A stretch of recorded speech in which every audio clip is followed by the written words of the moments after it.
taking my name in the vein. I don't care. He's kind of taking, saying that Obama's the devil and you don't get any credit for anything you're doing. You're right. I'm the one and only. See, Obama got elected. I don't get elected. I just showed up here and they put me in charge. Turn right. Bringing homosexual sin to the military, to every part of the nation. This brings God's wrath and his judgment. Okay, Obama... Did that guy say draft? What's draft?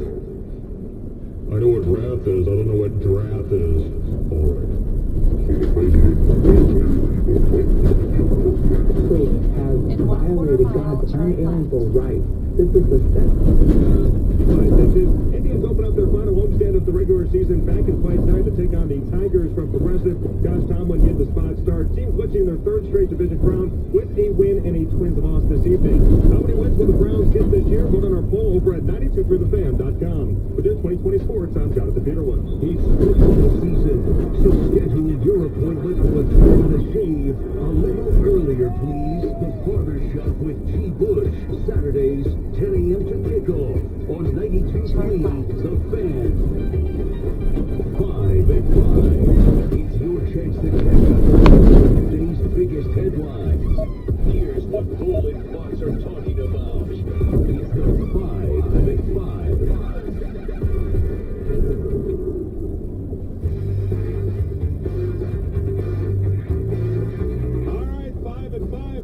Here we go. Number 1. Brown Saints in New Orleans coming up this Sunday at 1 o'clock. Hugh Jackson on the coach's show last night talked about Tyrod being ready for week 2 after his struggles in the opener. I would say more focus. I think it was focus last week. You just know that those things happen in games. You have those games where things don't happen as well for you as you move through, and, obviously that happened. But I think he's ready to go. I mean, obviously, he's got to lead the group of offensive players and make sure that we're ready to go. We got to create a great plan for the offensive team, and then we got to go play well. Listen, obviously, there's no surprise. The offense has to play better this week. The quarterback will get all the blame. They'll also get all the credit.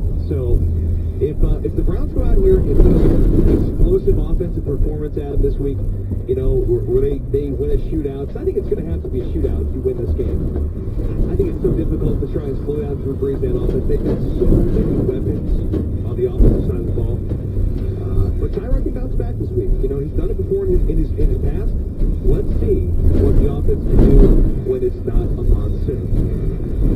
Yeah, it's a good opportunity here against the Saints defense that was extremely poor last week against Tampa Bay. That was one of probably the biggest shocker of last week was the way Tampa Bay just took it to New Orleans. Now New Orleans scored 39, 40 points, but Tampa Bay scored 48. What about they scored? I mean, they scored 1 million points. So that was shocking, and so that leads you to believe that, as you said, on a dry track, that's a fast-moving track, that the Browns should be able to do something offensively, and as you say, they're going to need to. First of all, New Orleans' offense is sensational.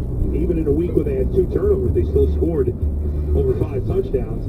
And the Browns could be, they're without Emmanuel Ogba, their second-best defensive lineman, and they could be without their best linebacker. So you're looking at a front 7 that played pretty well, but not against the run, and they could be losing 2 of their top 3 players in their front 7. That would be a big concern. That's number 1.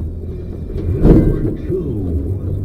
To add to that, offensive coordinator Todd Haley spoke yesterday, as well as, spoke yesterday and said, other than building chemistry, the one thing this offense cannot do, guys, is continue to make too many mental errors like they did in week 1. We got to take better advantage of opportunities. We had 28 mental errors in that game. A winning performance is 10. So that's way too many to think you got a chance to win a game, and we had a chance to win it, thanks mostly in part to the defense and what they did. Dustin, I would be fascinated to be able to sit with Todd Haley, watch the tape of the game, and have him explain to me each play, okay, here's the mental error here, or this is a bit, whatever it may be. I would love to just do that. I mean, I'd like to do that with any coach. I think that would be really cool. But after he, you know, I don't remember coaches like specifically pointing out a number of mental errors in a game. I'd be just kind of interested to see how he came up with that number. I figures it out in each play. It would be fascinating, wouldn't it, to be in that room with him? Yeah, While he's doing that? It would be. I wonder what he considers like a mental mistake or one of these errors. Is it a blocking assignment that's missed? Is it a drop?